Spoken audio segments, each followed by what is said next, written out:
The Back to Karkand expansion pack reimagined classic battlefield maps Wake Island, Sharkey Peninsula, Gulf of Oman and Strike at Karkand. We caught up with Nicholas Fagrius, the pack's lead designer, and David Spinier, who designed the original maps, for a chat. 2 months ago we basically thought of how could we make a really cool experience for the core fans and the new fans, and it felt kind of natural to revisit the epic maps of BF2. So you designed some of those maps. I did Strike at Karkand and I did Sharkey Peninsula. And why do you think people really liked Strike at Karkand? Apparently it's one of the top maps ever. It has the infantry stuff. It's super intense. I can barely survive 5 seconds on it. But it also has the kind of the mix of vehicle in there as well. Also, I had a very specific kind of design idea for it when I designed it originally, and I think that part kind of came through.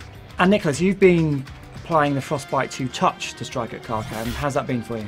It allows us to do a lot of things. So it's, you know, dynamics and destruction and lighting and a whole bunch of stuff. I just want to make sure that the core gameplay is there so that fans can recognize, and when they jump in, you know, it feels like they've been there and they recognize the scenery, and but still, you know, the new bling attached to it. In terms of destruction, how does that alter the way people might play the map?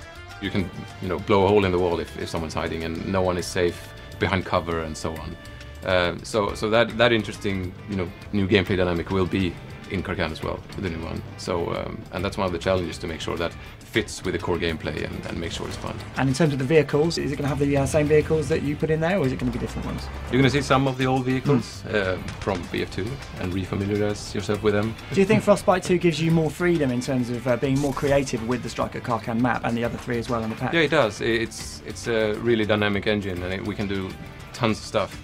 But again, we want to make sure that the core gameplay is still there. But then on top of that, we want to add all the new stuff that Frostbite offers. And will there be different game modes in there as well? You will be able to play Rush on Karkand, yes.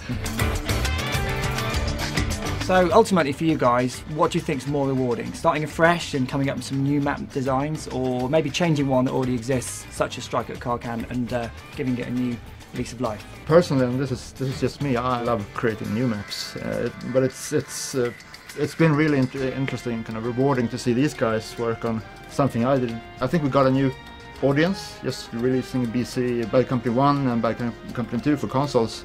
So I think it's a real opportunity for new players to experience these old maps. So David, you're working on Battlefield 3. You've probably seen most of the multiplayer maps. Is there one you've seen already that you're thinking, that could be the next Strike at Karkand? Every game we do will have a map that kind of stands out, that is more popular. And I think definitely we have a lot of interesting and promising looking maps for BF3, definitely.